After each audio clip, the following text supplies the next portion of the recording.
మహిళా కమిషన్ ఎదుట యాక్టర్ శివాజీ హాజరయ్యారు. శివాజీని కమిషన్ సభ్యులు విచారిస్తున్నారు. దండోరా మూవీ ఈవెంట్లో చేసినటువంటి వ్యాఖ్యల మీద కమిషన్ ప్రశ్నిస్తోంది. అలా ఎందుకు మాట్లాడాల్సి వచ్చిందని కూడా వివరణ తీసుకుంటున్నారు. సభ్యుల ప్రశ్నకు ప్రస్తుతం వివరణ ఇస్తున్నారు హీరో శివాజీ. గంటకు పైగా ఈ విచారణ అనేది కొనసాగుతుంది. హీరోయిన్ల దుస్తులపై వ్యాఖ్యల వెనుక ఉద్దేశాన్ని ఆరా తీస్తా ఉన్నారు అధికారులు. సినీ నటుడు శివాజీ తెలంగాణ రాష్ట్ర మహిళా కమిషన్ ఎదుట విచారణకు హాజరై తన వివరణ ఇస్తున్నారు.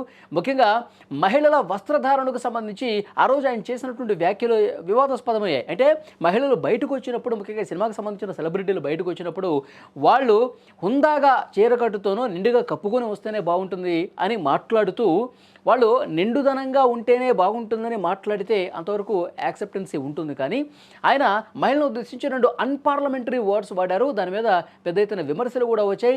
మహిళా కమిషన్ కూడా ఆయనకి నోటీసులు పంపిన పరిస్థితుంది. 27వ తారీఖు మీరు ఆఫీస్కు నేరుగా వచ్చి విచారణకు హాజరు కావాల్సిందే అని చెప్పి ఆ నోటీసులు కూడా పేర్కొన్నారు. సో శివాజీ గారు ఆ నోటీసులు ఉన్నటువంటి నేపథ్యంలో మహిళా కమిషన్ ఎదుట హాజరయ్యారు. ప్రస్తుతం విచారణ కొనసాగుతుంది గంటకు పైగా. ఈ విచారణలో ఆ కమిషన్ సభ్యులు అడుగుతున్నటువంటి ప్రశ్నలన్నిటి కూడా సమాధానం ఇస్తున్నటువంటి పరిస్థితి. దండోరా సినిమా వేడుకలో ఎప్పుడైతే వ్యాఖ్యలు చేశారో అప్పటి నుంచి కూడా సినిమా ఇండస్ట్రీలో అనసూయ కావచ్చు, శ్రీపాద చినమయ్య కావచ్చు, ఇంకొంతమంది శివాజీ మాట్లాడినటువంటి మాటలు, ఆయన పద్ధతి, ఆయన ఆలోచనని పూర్తిగా తప్పుపడుతున్నటువంటి పరిస్థితి. కానీ సోషల్ మీడియాలో శివాజీకి చాలా పాజిటివ్ రెస్పాన్స్ వస్తుంది. శివాజీ మాట్లాడిన దాంట్లో తప్పేముంది, శివాజీ కరెక్టే చెప్పాడు కదా, మహిళలు నిండుగా ఉంటేనే బయటకు వచ్చిన తర్వాత మన సంస్కృతికి అనుగుణంగా, మన సంప్రదాయాలకు అనుగుణంగా కొంచెం నిండుగా చీరకట్టులోనూ పద్ధతిగా ఉంటే బాగుంటుంది కదా, ఇదే కదా అని చెప్పింది. సరే 2 పదాలు అనుకోకుండా దొర్లై దానికి శివాజీ గారు కూడా క్షమాపణ చెప్పారు కదా. ఆ రోజు వెంటనే ఎప్పుడైతే విమర్శలు వచ్చాయో ఆ రోజు తర్వాత రోజే ఆయన క్షమాపణ చెప్పారు. మళ్ళీ ఇంకొకసారి నేను అలాంటి పదాలు వాడనని చెప్పారు.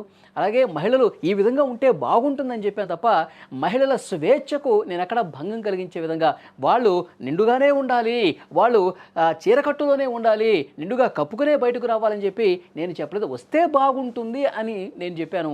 10 మంది చూస్తారు, 10 మంది బయట కలిసినటువంటి ప్రోగ్రామ్స్లో ఈ విధంగా ఉంటే బాగుంటుంది కదా, ఆ ఉద్దేశంతో అన్నాను తప్పించి వీళ్ళు ఇలాగే ఉండాలి, వీళ్ళకి ఈ స్వేచ్ఛ చాలు అని చెప్పి నేను ఎక్కడా మాట్లాడదని కూడా మళ్ళీ క్లారిటీ ఇచ్చే ప్రయత్నం చేశారు. అయితే 2 వర్గాలుగా విడిపోయినటువంటి వాళ్ళు, అనసూయకి సపోర్ట్ చేసేవాళ్ళు కొంతమంది ఉన్నారు, శివాజీ కరెక్ట్ మాట్లాడాడు అని చెప్పేవాళ్ళు కూడా ఉన్నారు.